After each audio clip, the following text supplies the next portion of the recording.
The inarticulate head of the Herta Space Station Security Department. While scientific research is beyond his understanding, Arlan is willing to risk his life to protect the staff who value research so very much. He is used to pain and wears his scars like badges of honor. Only when holding Peppy does the boy let down his guard and show a rare smile. How is Arlan's work in the security department? Brother Arlan is the beacon that guides the security department, the core support for everyone's battles. Without him, the space station would fall to pieces in a day. Without him, people's lives would be ruined in 10 days. Without him, the station would be hellish in just 100 days.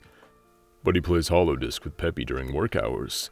Because he's finished all daily security tasks ahead of schedule. His mere presence is an inspiration to us all. But he plays holodisc with Peppy during work hours. How do you know that playing holodisc with Peppy isn't actually part of his job description? You're not allowed to play with your phone while out on patrol. Give it to me. No, Brother Arlan. People are talking smack about you in the group chat. Don't you care? Nope. Too busy. Huh? Have you got an urgent mission? Let me go with you. What happened? I'm getting Peppy to do rehab through playing holodisc. There are countless strange and valuable things around Miss Asta's house, but it's the dog at death's door that attracts the most attention.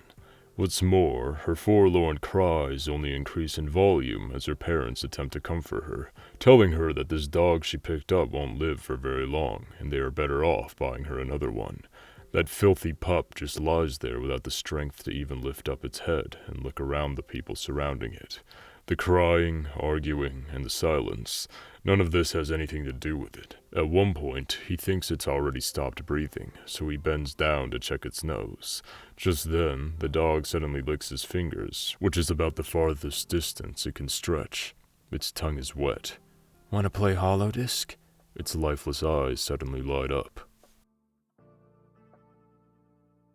He stops pacing in the corridor and gazes out of the window into the tranquility of deep space, the dark circles around his eyes reflecting back at him. Another pair of bloodshot eyes appears at the window. Their owner looks more relaxed than she usually does before the researchers, and absent-mindedly lets out a huge yawn. You're up late. Not going to bed? I'm feeling anxious, so I'm just out for a patrol. I just updated the firmware for the defense shield, and security systems are all operating smoothly. Maybe I'm overthinking things, but I understand. You're the head of security, and I trust your instincts. The space station remains brightly lit and operates without a stop. They each return to their respective posts. They both know that regardless of the protection of Madame Herta's fame, the defensive measures around the space station, and the round-the-clock vigilance of the security department, if a disaster was to occur, it would only take seconds. Everyone's evacuated, Arlan! Hurry up! There may still be survivors inside. No, there aren't any more life signs in there. He thought he could trust Asta until the moment when countless anti-matter legion pawns pour towards him like a tsunami. The signal from the Watcher Zone is faint. Asta won't be able to see this situation. He is now standing, alone, in the elevator.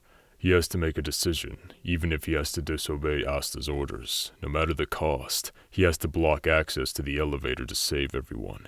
He cannot allow these monsters to get to the Master Control Zone. Sorry, Miss Asta. The Antimatter Legion strikes him down from behind before he can explain himself. He falls, and his remote communication disconnects. He had never hesitated. Whether working in Miss Asta's home or after becoming Herta Space Station's head of security department, he had always taken for granted that, since Miss Asta decided to head in one direction, he has to follow her. Arlan raises his head with great difficulty, and the monsters move closer to him. He had never disobeyed an order from Miss Asta before. This is the first time. Hopefully it won't be the last time. This thought pops up in his head. Propping himself up with his greatsword, he slowly and firmly stands up. The boy would always make sure that his gloves and elbow guards were in good shape before leaving. He treasured his gloves more than anything because they were tight enough to hide secrets. With this layer of protection, no one could see the bandages on his hand and the wounds beneath them. He would be treated as if he was normal, and he would be greeted just like everyone else. That was all he asked for.